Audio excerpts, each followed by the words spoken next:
All right, guys. So I'm back with another Tom Fox Draws anatomy book study. And I think last time I was talking about how that box shape for the head is like just squashing it and stuff was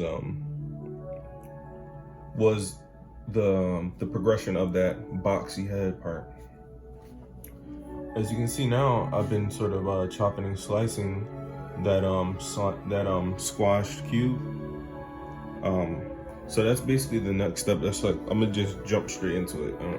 I might do a show you guys like my sketchbook after I get into it, but I just wanted to start getting back into this.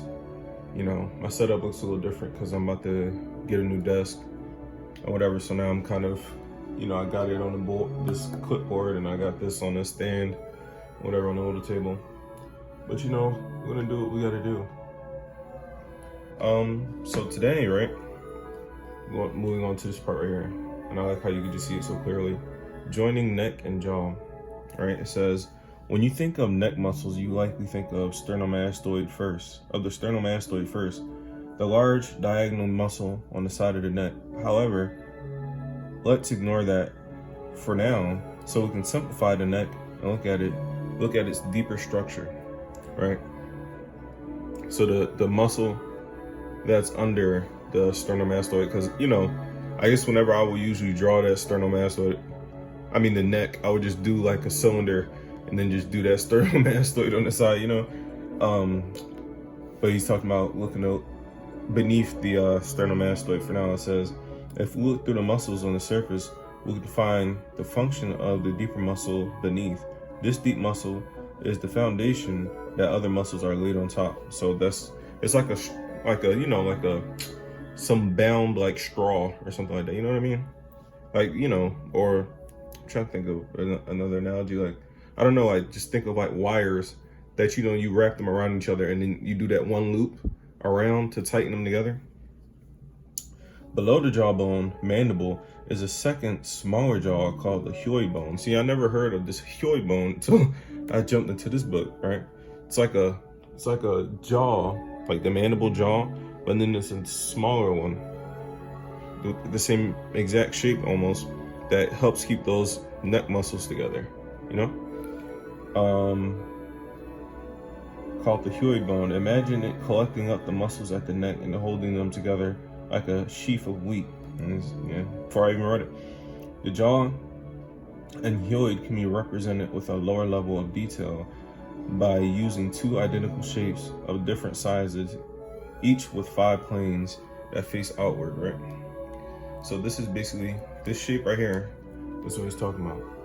So you don't have to put that on the head just yet, because if you can see this illustration right here, hyoid bone under the jaw, you see how that changes the shape of just the whole face. So right now what I'm going to do is try to understand this right here. I got a bunch of head drawings already. Let me just try to draw it out like this, right? So it's like this. I'm gonna draw it big too.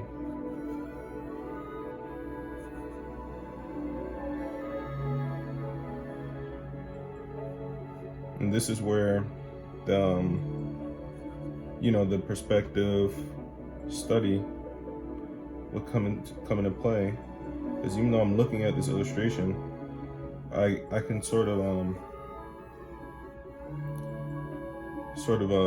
gauge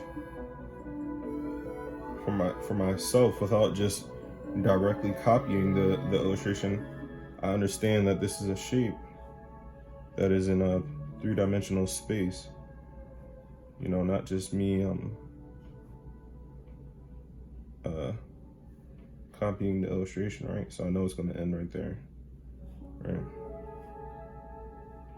You know, so it's good to understand that perspective, just so even when you're sort of copying the illustration, it's you understand the principles that, you know, this is purely a perspective shape. Like, even if I want to draw this from, say, if I wanted to just flip it, like, because I see he has the underside right here, and then he has the above side.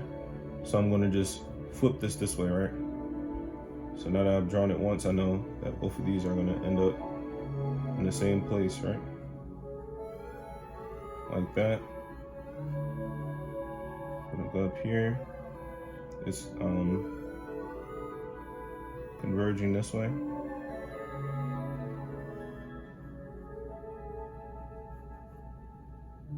Sort of like this. And this is just me without even looking at the illustration, right? It's slowly turning this way. So this is gonna 1, 2, 1, 2. So this is gonna connect in the front like that, right? Doesn't look the best, but that's sort of like the idea, right? Then so that's what I would sort of practice just for that mandible, because that jaw bone, that's like the bone that's the jaw, you know, it's a really distinct part of the face. So on the next page, he's basically gonna jam this on here. So it's a lot of shape manipulation, and it's just purely shape and perspective, right? So even if I want to draw it like sort of going this way, right?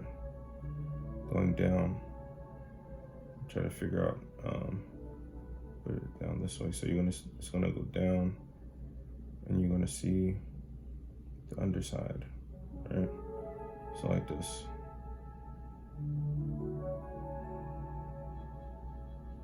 It's going up.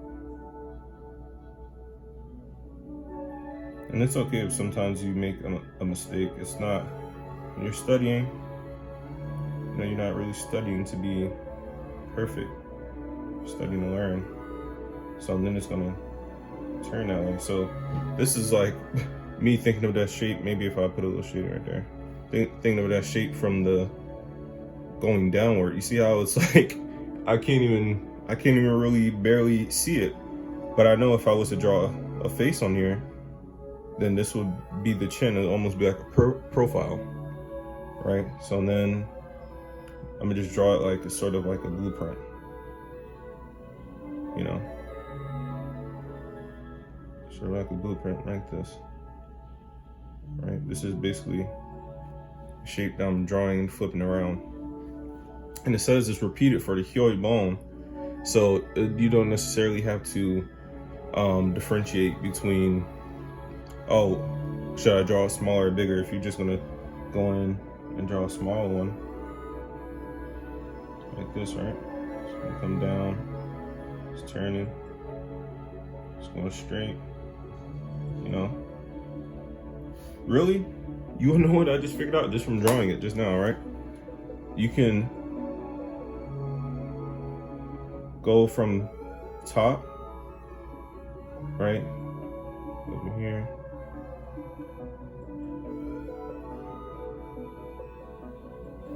Might want to change it up a little just to fit the perspective.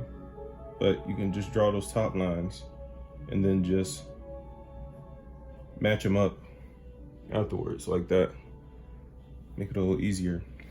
But that's the next thing, is that smaller mandible bone in the hyoid, because when you get over here, right?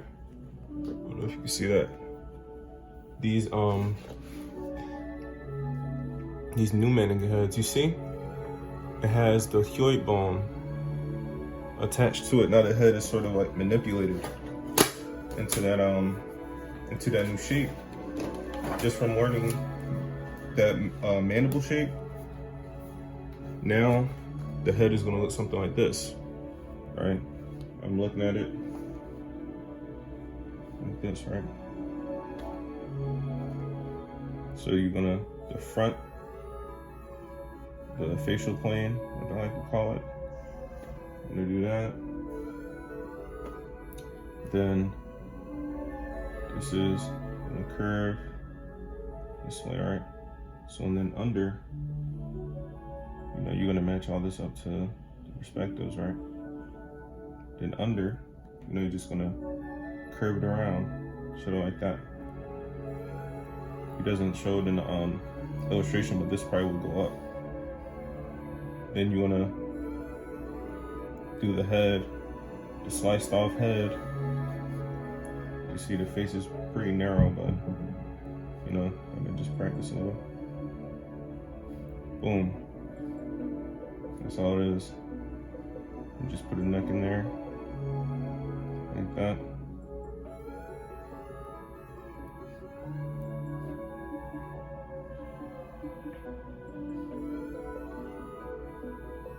But you know, this is gonna be the next stage of that mannequin head. You know, just based off of perspective, right? And you're really only gonna see it like this from the bottom. I feel like I made that plane kind of long. It's fine though. You're really only gonna see the mandible so distinct. And the bottom, I feel like I'm making it huge too, also. But you're only really gonna see something like this from the bottom. Because I'm gonna try to draw one from the top too. But you know, something like this, I gotta actually have to draw it more just to get more accustomed with that, which is adding that shape on there. Probably draw another one looking up. And you know, I'm making this facial plane, the front of it, a little too big, so I want to shorten that. And I don't want to make the mandible shape so big either. So I'm gonna do like this, sort of curve down.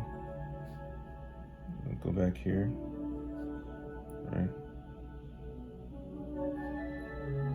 I'm gonna curve this around, make it go around this way, right?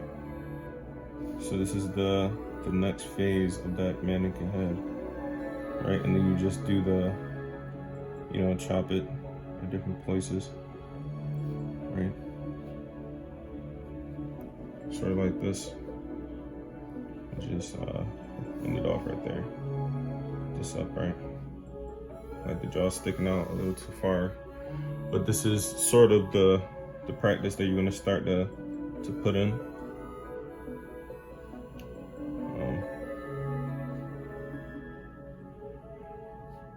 Just try to make it a little oneness. No, wait, okay. See, I'm used to the other head now. But this is adding more variables. And I think you will see a little bit more at the bottom, so I'm gonna make that a little bit more pronounced, right? It's gonna curve this way, and then curve back to the other side, you know, making like a straight line, right? So, you know, it's just like the same, thinking of the same principles of the cube head. Just put that other side right there. Thinking of the same principles as the cube head, right? Because if I'm drawing a face that's looking this way, all these lines in the front, you know, mine's is a little wonky. All these lines in the front have to be facing one direction. All these lines to the side have to be facing one direction. All these lines going across the XYZ axis, all the lines have to match up. So that's what you should think about when you're going in and you're trying to look in a book like this, because it's not going to give you the head from all different angles. It's going to give you a shape, and if you are a little privy on the perspective, then you can, you know, you can sort of do that guesswork, especially when it's primitive things like this. If you are trying to draw with all the details, all the curvature of the face, it'll be a little bit more difficult for study, because you're more focused on the individual shapes of things and not what orientation they're supposed to be going in. So everything has to be going this way. You know, everything that you draw on this side is going this way. You know what I'm saying? Everything that's going straight up and down has to go straight up. You know, just kind of tilts right there, but sort of, you know what I'm saying, a shape like that. The surface, that's what the surface shape will look like. So I'm gonna draw another one from this angle. from me drawing that long face right here, now I know that I'm making the front plane a little too long, so now I'm going to shorten it.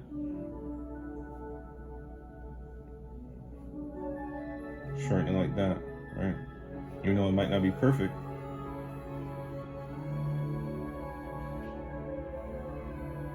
We're gonna do the best that we can, right? So I'm bringing this down, bring this up. See how I want these two lines to match? This is converging a little to the side because it was supposed to be a cube, but now it's narrowing towards the bottom, so it's gonna be narrowed. And then with the side of the head, like in the book said, there's, you know, it's not exact, but there's 3 equal parts. You know, the back of the head is 1 cube, the top of like the brow region, like the top of the skull is the, you know, 1 cube, and then the chin and the jaw area, you know, the mouth and everything is another cube. So there's 3 cubes together, right? We're just slicing them, right? I'll go right here, and then pushing this back to show under the mandible, like this. And when I'm coming over here, I'm thinking of this being like a U shape. So this is going to be squashed right here for this to go back. Doesn't have to be an exact thing, but it's squashed because I need these 2 lines to be matched up. You know, that's like how a jaw is like a horseshoe. So I need those 2 lines to be together. So I'll just draw this line here just so you can see. But yeah, that's basically the next phase of this of the head, especially. Like this is what is going to be happening throughout this entire book. It's going to be a primitive shape that you're going to be making more and more complex, creating more variables, more mimicking a rounded surface. But I think this is great for study because if you're studying a rounded surface, it's harder to approximate those sort of things when you're diving deeper into perspective. It's sort of harder to work with a sphere when you're talking about perspective, especially with faces and bodies, versus working cubed. It's a little bit, you know, working cubed into the rounded, you know. That's why I thought this book is perfect for it, you know. So I'm gonna draw another one. I'm gonna just draw one looking down, right? And looking down. I like to draw the facial plane first. So from the down angle, you would only see this. You know, you would only see the bottoms of that mandible going up, curving, matching all the lines. All right, then we're gonna go up here. Then I'm gonna add another variable for that forehead. Then I'm gonna go across like that, right? So this isn't perfect, but that's how something, even adding the mandible, how that would change even the down look of the face. And later in the book, I think he chops it right here, and then he brings the side down to more illustrate that that curve. You know, that the face is supposed to be taken like this, and then that, right? You know, I did it pretty ugly, but this, and then that, right? Then we're going straight down, straight down here, straight down there. So that's sort of, if you were to like scan it into a computer in like the 90s or something like that, that's sort of how it would look like when you're thinking of it as a 3D shape. So I'm gonna stop it here because it's been 20 minutes. I'm gonna do some more videos back to back soon. So just be on the lookout. Peace.